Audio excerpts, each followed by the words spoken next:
সবচেয়ে গুরুত্বপূর্ণ কথা, এবার কান দুটোকে খরগোশের মতো খাড়া করে শুনতে হবে।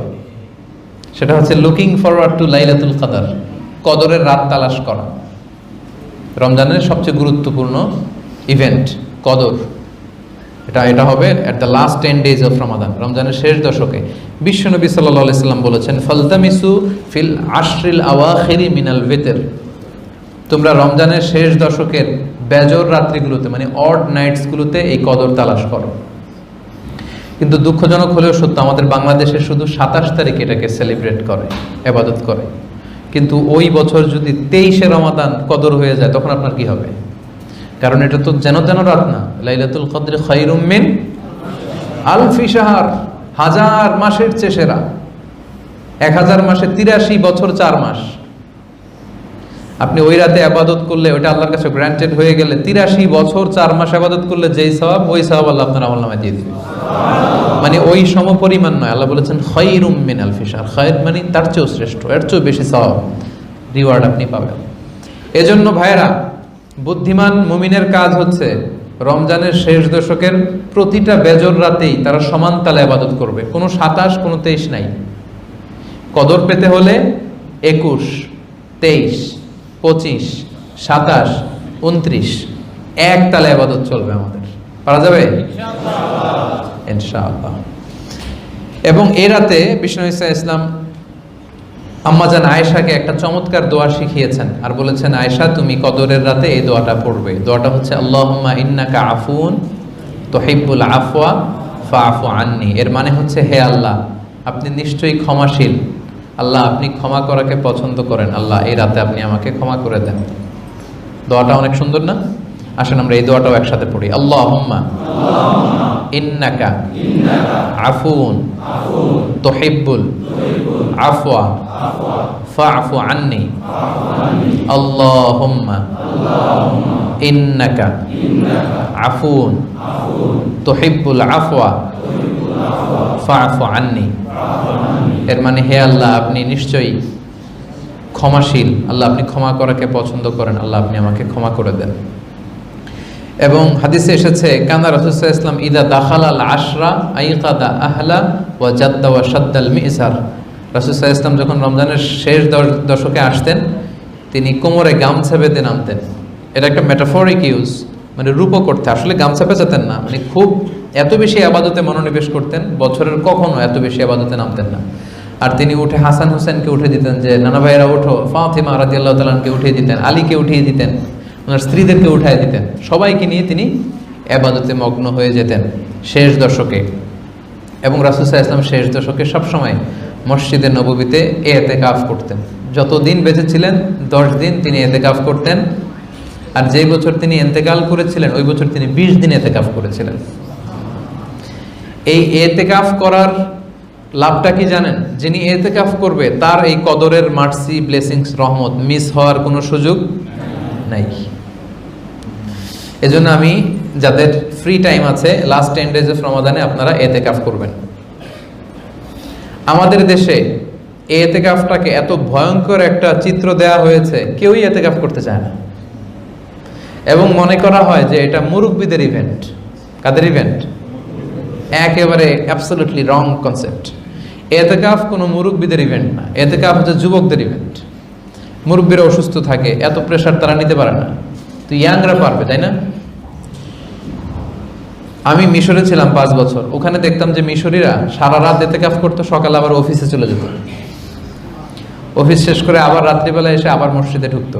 মানে সবাই ইতিকাফ করে।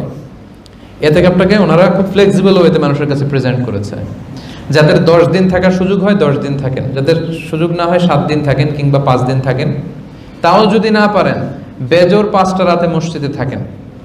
তাও না পারলে ওই রাতগুলোর যত ঘন্টার জন্য মসজিদে ঢুকবেন, ইতিকাফের নিয়তে ঢুকলে ইতিকাফের সওয়াব পাবেন।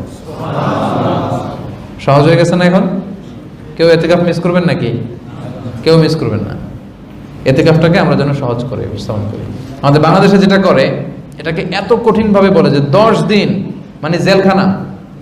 এটা কি? জেলখানা বানায় নিচ্ছে। এটা জেলখানার মতো থাকবেন, এদিকে যাওয়া যাবে না, ওদিকে তাকানো যাবে না, পেছন থেকে বের হওয়া যাবে না।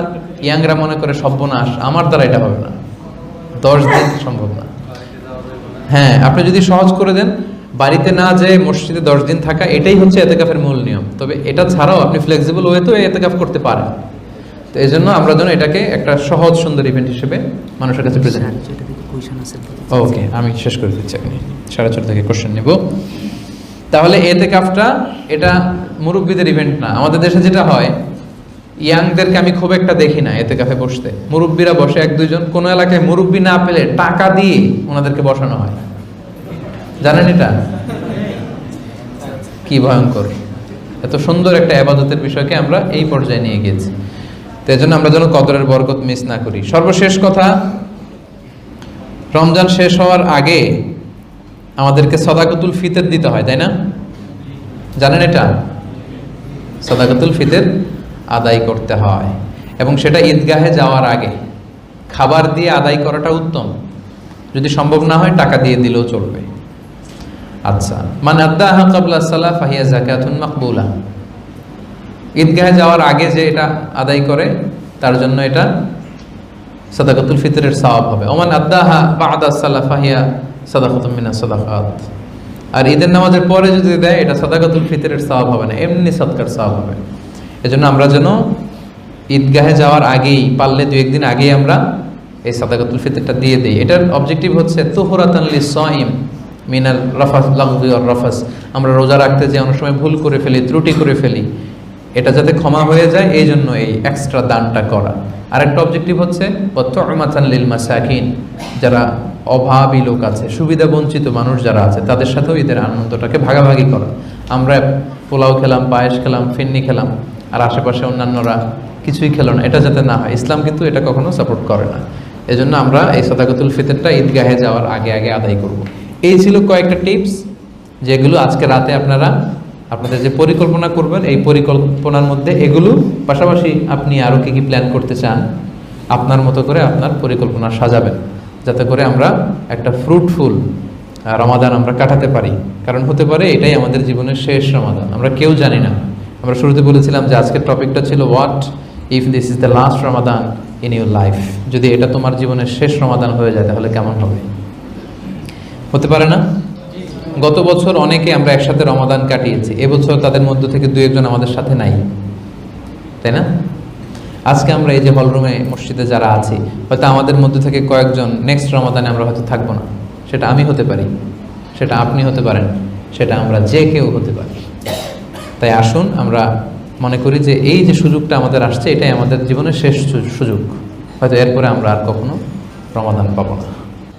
এরপরে সাদাকা, দান করা, চ্যারিটি। দান, যিনি দান করেন আল্লাহ তাকে খুব পছন্দ করেন, হোক সেটা কম, যেহেতু সব মাল্টিপল হয় আমরা দান করব।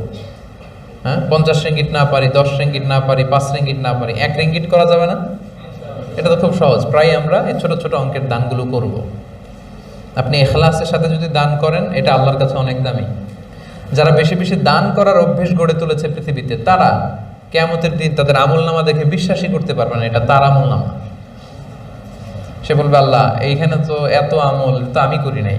আল্লাহ বলবেন তুমিই করেছো। হাদিসে এসেছে কামা ইউরাব্বি ফুলুয়াহু, আরব দেশে যারা উট পালে, উটের বাচ্চা হলে উটের মালিক খুব খুশি হয়, ওই বাচ্চাটাকে পেলে পুষে তাড়াতাড়ি খাইয়ে দাইয়ে বড় করে। আমাদের দেশে দেখবেন যারা গরু পালে, বাছুর হলে খুব খুশি, এটা কিভাবে নাদুস নুদুস করে কোরবানির হাটে উঠানো যাবে ওই প্ল্যান থাকে, খাইয়ে দাইয়ে এটাকে বড় করে। তো আল্লাহ বলবেন তুমি যে ছোট্ট ছোট্ট ইখলাসের সাথে আন্তরিকতা, সিনসিয়ারিটি নিয়ে দান করেছিলে, 1 রিঙ্গিট 2 রিঙ্গিট, ওই দানটাকে আমি ওই ছাগলের মতো খাইয়ে দাইয়ে পেলে পুষে বড় করে উহুদ পাহাড়ের সমান করে তোমার আমলনামায় ঢুকিয়ে দিয়েছি। কামা ইউরাব্বি ফুলুয়াহু। অবাক হয়ে যাবে দানশীল ব্যক্তিরা, এত আমল আমার। ওই যে ছোট ছোট আন্তরিক দানগুলোকে আল্লাহ তো বড় করেছে। তো এই জন্য আমরা এই দান করার অভ্যেসটা যাতে রাখি। এরপরে বলবো আসিওয়াক, মেসোয়াক। শুধু রমাদানে না, সবসময় যেন আমরা মেসোয়াকের অভ্যেস করি। মেসোয়াক আছে আমাদের? যাদের নাই তারা আমরা কিনে নেব। জুমার নামাজে মালয়েশিয়াতে প্রায় মসজিদগুলোর পাশে কিন্তু এগুলো নিয়ে বসে, টুপি, হ্যাঁ, মেসোয়াক, এটা সেটা। আপনারা চাইলেই কিনে নিতে পারেন, এতে আপনার সওয়াব অনেক বেড়ে যাবে, প্রোডাক্টিভিটি হাই হবে। এবং আল্লাহ রাসূল সাল্লাল্লাহু আলাইহি ওয়াসাল্লাম ইরশাদ করেছেন, ওয়ালা খালুফু ফামিস সাইমি আতিয়াবু ইলাল্লাহি মিন রিহিল মিসকি। সারাদিন ফাস্টিং করার পরে দেখবেন যে মুখ থেকে একটা স্মেল আসে, ব্যাড স্মেল আসে, দুর্গন্ধ। আল্লাহ বলেন রোজাদার ব্যক্তির মুখের দুর্গন্ধ আমার কাছে, মিস্ক হচ্ছে একটা দামি পারফিউম, আল্লাহ বলে এই পারফিউমের চাইতেও আমার কাছে শ্রেষ্ঠ। কিন্তু এটা হচ্ছে আপনি দাঁত ক্লিন রাখার পরেও যে দুর্গন্ধটা আসবে ওইটা, তাই বলে আবার পুরো রমজান মাসে ব্রাশ বা মেসওয়াক ইউজ না করে ওইটা না, ওইটা না। আপনি সাহুর খাওয়ার পরে টুথপেস্ট ইউজ করে ব্রাশ করবেন, আর সারাদিন 5 ওয়াক্ত নামাজের আগে 5 বার মেসওয়াক করবেন। এগুলো করার পরেও একটা স্মেল চলে আসে, যেহেতু আপনি রোজা রেখেছেন, কিছু পেটে যায়নি স্টোমাকে, ওই যে স্মেলটা, ওইটা আল্লাহর কাছে মিস্কের চেয়েও, মিস্ক পারফিউমের চেয়ে বেশি প্রিয়। আমরা যেন মেসওয়াক করি। এরপরে হচ্ছে সাহুর, সাহারি খাওয়া। অনেকে বলে যে সাহারি না খেলেও তো রোজা হয়, খাবো না, সমস্যা কি? অনেকে এরকম করে। আমাদের ইউনিভার্সিটিতে অনেকে দেখেছি যে বন্ধুদেরকে বলে যে ফজরের আজান হলে আমারে ডাকবা, এর আগে ডাকবা না, আমি খাবো না কিছু। হ্যাঁ, তার রোজা হয়ে যাচ্ছে, বাট আপনি অনেক বরকতময় একটা জিনিস মিস করছেন। কারণ আল্লাহ রাসূল সাল্লাল্লাহু আলাইহি ওয়াসাল্লাম বলেছেন তাসাহহারু ফা ইন্না ফিস সাহুরি বারাকা, তোমরা সাহরি খেও, কেননা সাহারির ভেতরে আল্লাহ বরকত ঢুকিয়ে দিয়েছে। এই বরকতটা মিস করবেন না। আপনি ঘুম থেকে উঠে একটা খেজুর খান, ছোট্ট একটু মিনুম খান, একটা 100+ খান, একটা কলা খান, সামান্য কিছু খেলেও দেখবেন যে হোল দ্য ডে লং, সারাদিন কেমন ঝরঝরা একটা তেজ, ইমানি একটা সতেজতা আপনি অনুভব করছেন। এজন্য সাহারির এই বরকত যেন আমরা মিস না করি। এরপরে ইফতার শেয়ার করা, অনেক সওয়াবের কাজ সম্মানিত ভাইয়েরা। ইফতার শেয়ার করা, ইফতার খাওয়ানো, ইফতারি করানো অনেক সওয়াবের কাজ। আল্লাহ রাসূল সাল্লাল্লাহু আলাইহি ওয়াসাল্লাম বলেন কেউ যদি কাউকে ইফতার করায় তাহলে ওই ব্যক্তির সওয়াব, রোজার সওয়াব না কমিয়ে ওই পরিপূর্ণ ওই সমান সওয়াব যিনি ইফতার করালো তার আমলনামে আল্লাহ দিয়ে দিবেন। সাহাবারা বললেন ইয়া রাসূলুল্লাহ, এত সামর্থ্য তো আমাদের নেই যে আমরা আরেক ভাইকে ইফতারি করাবো, নিজেরাই তো খেতে পাই না। আল্লাহ রাসূল বললেন ওয়ালাউ বিতামরা, একটা খেজুর দিয়েও যদি করো তাহলেও ওই সওয়াবটা পাবা। ওয়ালাউ বিআযকাতিল লাবান, এক ঢোক দুধ খাইয়েও যদি করাও ওই সওয়াবটা পাবে। ওয়ালাউ বিশুরবাতিমা, এক ঢোক পানি দিয়েও যদি কাউকে ইফতারি করাও তাহলেও ওই সওয়াবটা পাবে। সহজ হয়ে গেল না? একে অপরকে ইফতারি যদি খুব করাতে না পারেন, একসাথে বসে খান, আপনি ওর প্লেটে একটা পেঁয়াজও তুলে দেন, ও একটা খেজুর আপনার প্লেটে দিল, এই সব পেয়ে যাবেন আপনি। তাহলে ইফতার শেয়ার করা এটা খুব সওয়াবের কাজ। আমরা যেন, যাদের সামর্থ্য আছে, আমরা যেন রোজাদারদেরকে ইফতারি করাই, তাদের সাথে যেন ইফতারি শেয়ার করি। এরপরে রমাদানে এই যে ফেসবুকিং, ইউটিউবে ভিডিওস দেখা, এগুলো যত কম করা যায়, যেহেতু বরকতের মাস, বেশি বেশি যেন ইবাদত আমরা করি। আর যদি ইউজ করি আমরা যেন ভালো কাজে ইউজ করি। দেখবেন রমাদানে চমৎকার চমৎকার কিছু ইনফ্লুয়েন্সিয়াল স্ট্যাটাস দেখা যায়, ওগুলো শেয়ার মেরে দিব আমরা, শেয়ার দিয়ে দিলে সবাই দেখে ফেলবে। চ্যারিটির ব্যাপারে অনেক সুন্দর সুন্দর ভিডিওস পাওয়া যায় রমাদানে, এগুলো দেখা যায় যে দানের ব্যাপারে, এগুলো দেখলে আসলেই দান করতে মনে হয়, চোখের পানি চলে আসে। এই সুন্দর সুন্দর ভিডিওগুলো আপনি স্ট্যাটাসগুলো শেয়ার করে দিলে আপনি এখান থেকেও সাদাকার সওয়াব পেয়ে যেতে পারেন।